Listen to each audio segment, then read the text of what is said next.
Dzień dobry. Wylądowaliśmy zaledwie 85 km od Dover w miasteczku Oldbury, gdzie spędziliśmy noc, jak się okazało, pod szkołą podstawową. Jak obudziliśmy się rano, byliśmy w szoku, ile samochodów zatrzymuje się obok naszego kampera. Nie wiedzieliśmy, co się dzieje, aż zobaczyliśmy, że po prostu rodzice wysadzają swoje dzieci do szkoły. Postanowiliśmy jak najszybciej zawinąć się z tego miejsca, ale najpierw zjemy śniadanie, nakarmimy psy i wyprowadzimy je. Poranki z naszymi psami to zwykle spore zamieszanie, nieważne czy jest to w domu, czy w kamperze. Psy witają nas z ogromnym entuzjazmem, biegają, kręcą się, wykorzystują całą dostępną przestrzeń. Ej, weź mnie do łóżka, ja dam radę, jestem taka zwinna, tylko czasem zapominam, gdzie mam łazić. Gdzieś w tej przestrzeni musiał zmieścić się Michał, który zszedł z alkowy znajdującej się nad kabiną kierowcy, która mieści podwójne łóżko i jest naszym przytulnym kącikiem do spania, ale także garderobą, ponieważ z braku miejsca jadą tam nasze ubrania, tam się przebieramy, ale też jest takim miejscem, gdzie możemy wygodnie usiąść w 4 osoby i zagrać w karty. Łóżka chłopaków znajdują się na tyłach samochodu. Jarek ze względu na swoją alergię śpi u góry, Kacper na dole i dzielnie walczy o to, żeby nie spały na nim wszystkie psy.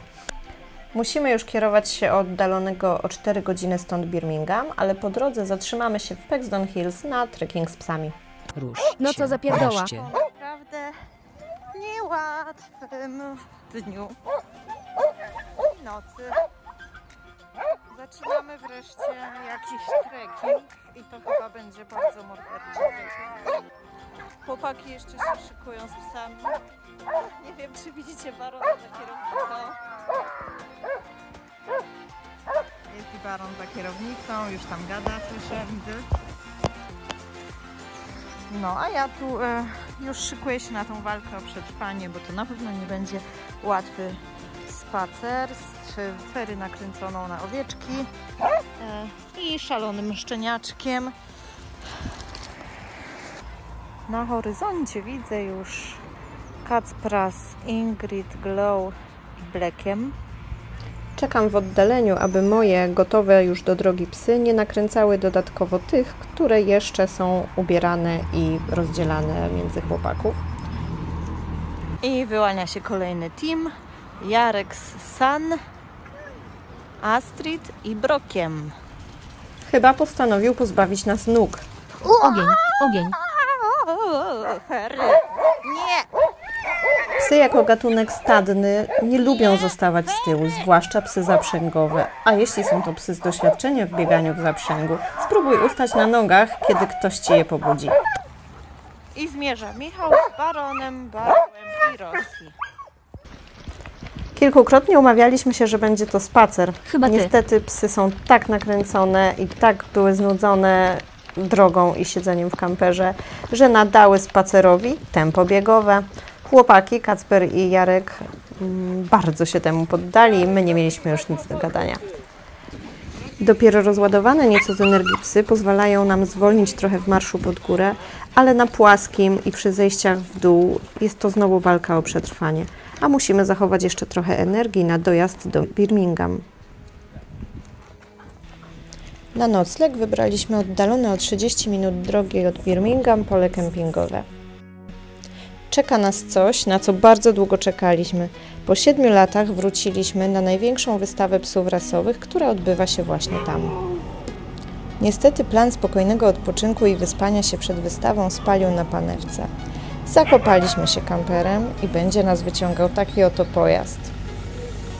Może nie byłoby w tym nic strasznego, gdyby nie fakt, że jest godzina 7 rano, a o 9 powinniśmy już być na wystawie, gdyż jesteśmy oceniani jako druga rasa na ringu. A niestety ani my, ani psy nie jesteśmy jeszcze gotowi na wystawę.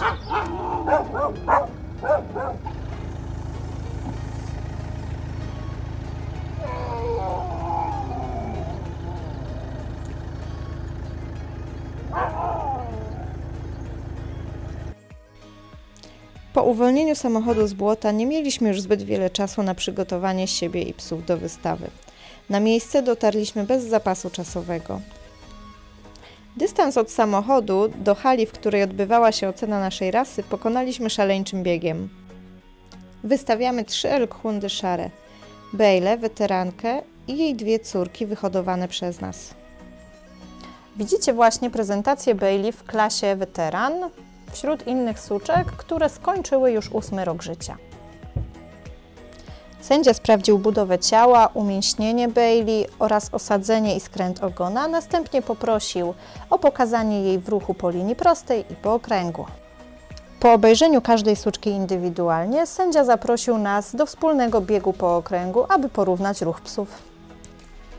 Crafts jest dla nas wyjątkową wystawą nie tylko dlatego, że odbywa się w Anglii i że jest tak duża, ale mamy możliwość spotkać na niej Barbarę Bargańską, którą widzicie w stawce zaraz za mną.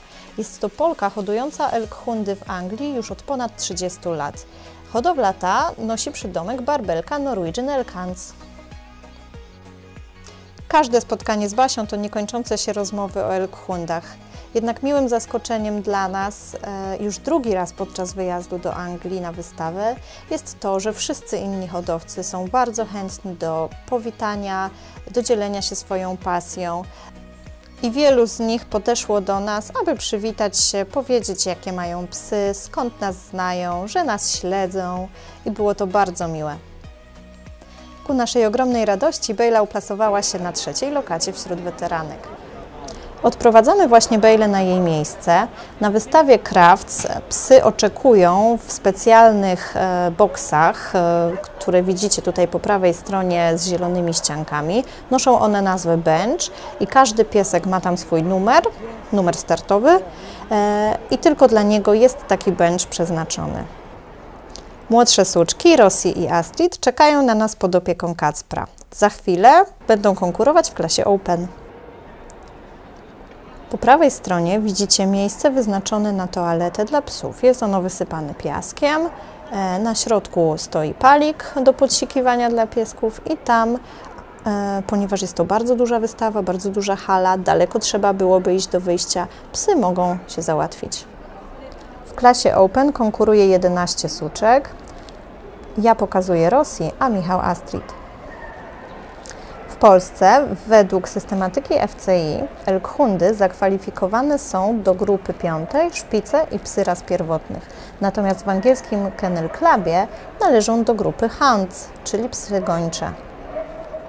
Jak wspominałam, Crafts jest największą wystawą psów rasowych na świecie. Jest ona organizowana co roku i ze względu na ilość odwiedzających trwa aż 4 dni. Oprócz konkursu psiej piękności składa się z konkurencji takich jak posłuszeństwo, agility, flyball, hillwork, czyli chodzenie przy nodze do muzyki, konkurencja dla młodych prezenterów, a także konkurencje dla kundelków noszące nazwę Crafts. Będziecie mnie wielbić? Nie brak tutaj licznych pokazów wyszkolenia psów, np. psów policyjnych, psów sił powietrznych, a także medical detection dogs, czyli psów pomagających wykrywać ataki chorób.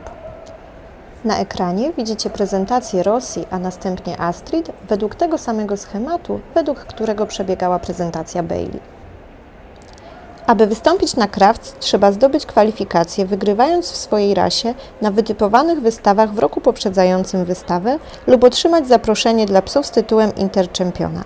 Można też dostać się na wystawę, zwyciężając w swojej klasie na Crafts w roku poprzedzającym. Nazwa wystawy pochodzi od nazwiska Charlesa Crafta, pracownika firmy produkującej ciasteczka dla psów, który podróżując po świecie i rozmawiając z właścicielami psów i ich wystawcami, wpadł na pomysł zorganizowania takiej wystawy. Pierwszy pokaz, jaki zorganizował w 1886 roku, nosił nazwę Wielkiego Pokazu Terrierów.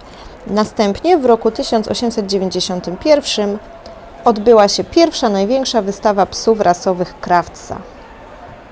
Charles zmarł w 1938 roku, a jego dzieło kontynuowała żona, by po 4 latach, nie mogąc udźwignąć już ciężaru organizacji tak wielkiego wydarzenia, odsprzedać prawa do wystawy brytyjskiemu Kennel Clubowi, który organizuje ją aż do dzisiaj. Psy, które zwyciężą w rasach, będą konkurowały o zwycięstwo w swoich grupie. W Anglii takich grup jest 7. Następnie zwycięzcy grup będą konkurować o tytuł najpiękniejszego psa wystawy Crafts. Nagrodą dla najpiękniejszego z 1000 psów zapisanych na wystawę jest oprócz sławy i uznania symboliczne 100 funtów oraz replika srebrnego pamiątkowego pucharu. Trwa ocena Elkhundów. Mamy kolejny powód do świętowania. Nasza Astrid została wybrana przez sędziego do 6 najpiękniejszych suczek w klasie Open. Rozpiera mnie duma, a emocje sięgają zenitu. Z całej siły trzymam za nich kciuki, a obserwując zmagania Michała czuję się, jakbym to ja była w ringu. Niestety Astrid ma już dość biegania kłusa i zaczyna galopować. W tym roku kończy zmagania na Crafts na 6. lokacie w klasie Open. A sędzia żartuje z Michałem, że ta suczka nie przywykła chyba do zbyt wolnego chodzenia. Niestety Crafts odbywa się na początku marca, a to czas, kiedy nasze psy są jeszcze w intensywnym treningu zaprzęgowym. Nie zdążyliśmy przestawić Astrid na wolne bieganie ringowe. Po zakończonej ocenie Elkhundów spotkała nas kolejna miła niespodzianka. Hodowcy i sympatycy rasy zaprosili nas do wspólnego biesiadowania przy przygotowanych przez siebie posiłkach. Po spróbowaniu wszystkich ciast, roladek i sałatek wybraliśmy się dopełnić czegoś, czego nie udało nam się zrealizować przy poprzednim pobycie na tej wystawie. Chcieliśmy wreszcie przejść ją całą i obejrzeć wszystkie stoiska. Nie jest to łatwe zadanie, ponieważ powierzchnia wystawy jest ogromna i mieści ona mnóstwo stoisk, na których znajdziecie dosłownie wszystko. Od najbardziej oczywistych rzeczy, takich jak akcesoria pielęgnacyjne dla psów, jedzenie, legowiska, zabawki, po takie, których bym się nie spodziewała, jak na przykład fotele do masażu czy degustacja whisky. Na uwagę zasługują stoiska o nazwie Discover Dogs, gdzie możemy poznać poszczególne rasy i zapoznać się z ich przedstawicielami. Niestety w tym roku nie spotykamy stoiska Elkhunda. Zobaczcie, co mamy.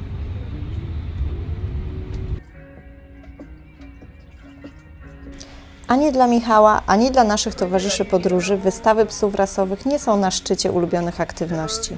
Również ja czuję się przebodźcowana, dlatego dzień kończymy odreagowując na ściance wspinaczkowej. Chłopaki świetnie się bawią, a ja walczę ze swoimi słabościami. Choć definitywnie nie jest to mój sport, dużą satysfakcję daje mi pokonywanie siebie. Oj tak, dla nas to zdecydowanie bardzo dobra zabawa. Szczególnie jeśli problemy są stosunkowo trudne, ale wciąż realne dla nas do pokonania, tak jak na przykład ten, z którym właśnie walczę na ekranie.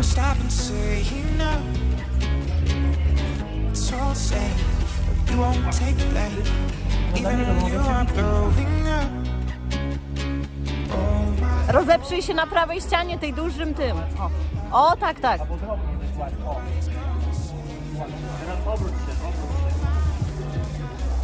Teraz lewa noga nasza czerwonego. No i co? Zrobiłeś to na flaszu. Jarek postanowił walczyć z innym problemem niż my. Zdecydowanie lepiej czuje się na ścianach, które są trudne technicznie, ale bardziej pionowe, albo wymagają dalekich skoków. Tutaj trzeba było dość sporo pokombinować, żeby sobie poradzić, bo pomimo dużych chwytów ten balder wcale nie był taki łatwy, na jakiego wygląda. Trzeba przyznać, że chłopaki mają talent do robienia trudnych balderów, szczególnie trudnych psychicznie, bo topy bywały tam takie, że strach ich było chwycić w ogóle. Mimo że nie udało nam się pokonać zbyt wielu problemów przez brak czasu i właśnie trudne topy, to Depot Climbing Birmingham ja osobiście bym polecił, chociaż wiem, że Kacper był innego zdania.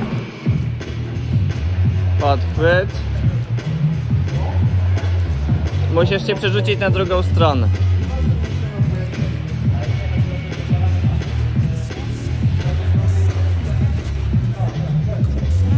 A tu podstawowy błąd wspinacza i gleba.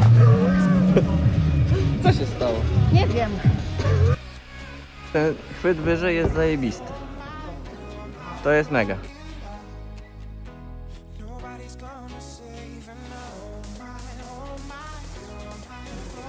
No, super jest. Niestety nie na tyle, żeby się udało. A to, co Kacper robi, właśnie mi też się bardzo spodobało. Taki trening kampusowy jest bardzo fajny. To zresztą widać na załączonym obrazku. Kacper jest mega zadowolony. A tego balda bardzo szkoda, że nie udało nam się nagrać w całości, bo był naprawdę mega ciekawy. To popatrz tu na nas. Okej. A Kacper mi robi fungusy.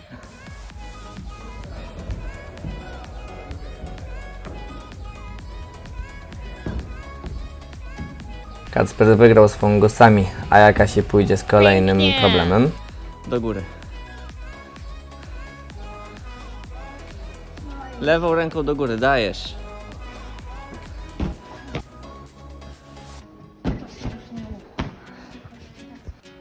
Uwierz w siebie, masz moc. Może teraz, kto wie, uda jej się.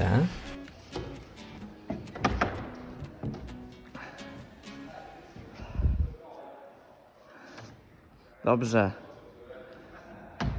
Tak jest. Ręka wyżej, od razu. Dobrze. Jeszcze trochę. Super. Dobrze. Stań sobie. Szeroko. Dobrze. Tak jest. Noga teraz w prawo. O, super. Wyżej trochę podejdź. I lewą ręką przestrzał. Albo, o, tak też jest dobrze.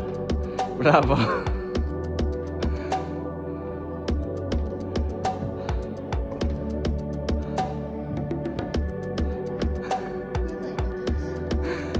Na nagraniach tego nie widać, ale było tam naprawdę stromo. Jestem pełen podziwu, że się udało się pokonać tą drogę. Mimo że ma naprawdę duże chwyty, to było to mega trudne i mega ciężkie. Zresztą sami widzieliście, ile razy próbowała, jej się nie udawało.